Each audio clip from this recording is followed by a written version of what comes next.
ये तस्वीर है गढ़वाल की रहने वाली कमला देवी की। साल 2007 में कमला देवी पर एक भालू ने हमला किया और इस हमले ने उनकी जिंदगी पूरी तरह बदल दी।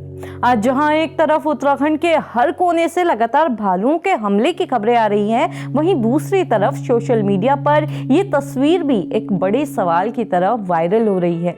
सवाल ये कि आखिर इन पहाड़ों में इंसानों और जंगल का रिश्ता या जंगली जानवरों का रिश्ता इतना असुरक्षित कब से हो गया है। नमस्कार, मेरा नाम है रक्षिता और आप देख रहे हैं खबर उत्तराखंड। बीते कुछ दिनों से उत्तराखंड में भालू ने आतंक मचाया हुआ है। इन 25 सालों में राज्य में भालुओं ने 2081 बार हमला किया, जिसमें एक हमले की शिकार कमला देवी भी रही। साल 2007 में कमला देवी पर एक भालू ने हमला कर उनके पूरे चेहरे को नोच डाला। 2 साल तक कमला देवी दिल्ली के अस्पतालों में जिंदगी और मौत के बीच जूझती रही। पहाड़ की ये बेटी आखिरकार जिंदगी की जंग जीती, पर किस कीमत पर? इसका अंदाजा आप इस तस्वीर को देखकर लगा सकते हैं।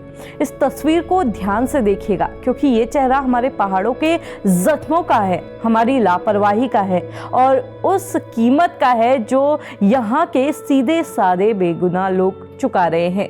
ये कहानी उन सभी कमला देवी की है जो आज भी बंद दरवाजे के पीछे एक गुमनाम जिंदगी जी रही हैं। एक ऐसी जिंदगी जो शायद मौत से भी ज्यादा तकलीफ दे है। तस्वीर में आप देख सकते हैं कि इस हमले में सरवाइव करने के बाद कमला देवी की जिंदगी कैसी हो गई है। उनके चेहरे की बनावट पूरी तरह से अब बदल चुकी है। भालू ने कमला देवी का पूरा मुंह नोच लिया। आज भी कमला देवी की नाक, आंखों और आसपास की हड्डियों और होंठ पर हमले के गहरे निशान साफ दिखाई देते हैं। उनकी जीभ बाहर निकली हुई है, क्योंकि चेहरे की नसें और मांसपेशियां अब पहले की तरह नहीं रही। ठुड्डी के नीचे लगी ट्यूब से साफ पता चलता है कि उन्हें सांस लेने के लिए भी मशीनों की जरूरत है और खाना खाने के लिए भी। यहाँ तक कि इतने सालों बाद भी वो अभी तक वो लिक्विड डाइट पर है। ये तस्वीर हमारे पहाड़ों का वो दर्द बयां कर रही है जिसे शहरों की ऊंची इमारतों से देख पाना नामुमकिन है। ये उन हजारों परिवारों का दर्द है जो रोज जंगलों, जानवरों और विकास के बीच पिस रहे हैं। ये उस बच्चे का दर्द है जिसकी माँ चारे के लिए जंगल तो गई पर कभी वापस नहीं लौटी। ये हर उस इंसान, उस परिवार की व्यथा है जो हर मानव वन्य जीव संघर्ष में बच तो जाते हैं, लेकिन अपनी बची हुई जिंदगी को हर रोज एक बोझ की तरह ढो रहे होते हैं। अब चलिए उस सवाल की भी बात कर लेते हैं जो इस तस्वीर के साथ तैर रहा है कि आखिर इन पहाड़ों में इंसानों और जंगलों का रिश्ता इतना असुरक्षित कब से हो गया। क्योंकि इन जंगलों में तो हर पहाड़ में रहने वाला पला बड़ा है और कई बार उन लोगों का इन जंगली जानवरों से आमना सामना भी होता रहा।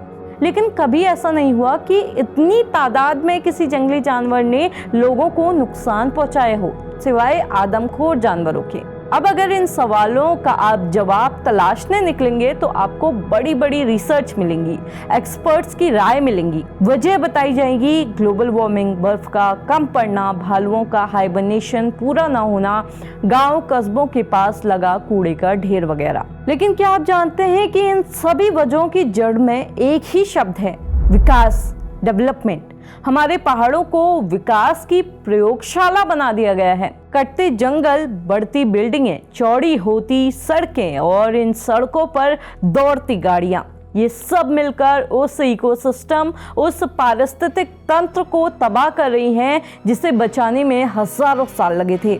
और इस तथाकथित विकास की कीमत कौन चुका रहा है? वो नेता या अफसर नहीं जो देहरादून या दिल्ली के एसी कमरों में बैठकर नीतियां बना रहे हैं। इसकी कीमत चुका रहे हैं वो महिलाएं जो अपने मवेशियों का पेट भरने के लिए अपनी जान जोखिम में डालकर जंगल जाती हैं। इसकी कीमत चुका रहा है वो किसान जिनकी पूरी फसल रात में जंगली जानवर तबाह कर देते हैं। और इसकी कीमत चुका रही है कमला देवी जैसी सैकड़ों औरतें जो आज मौत से बदतर जिंदगी जी रही हैं।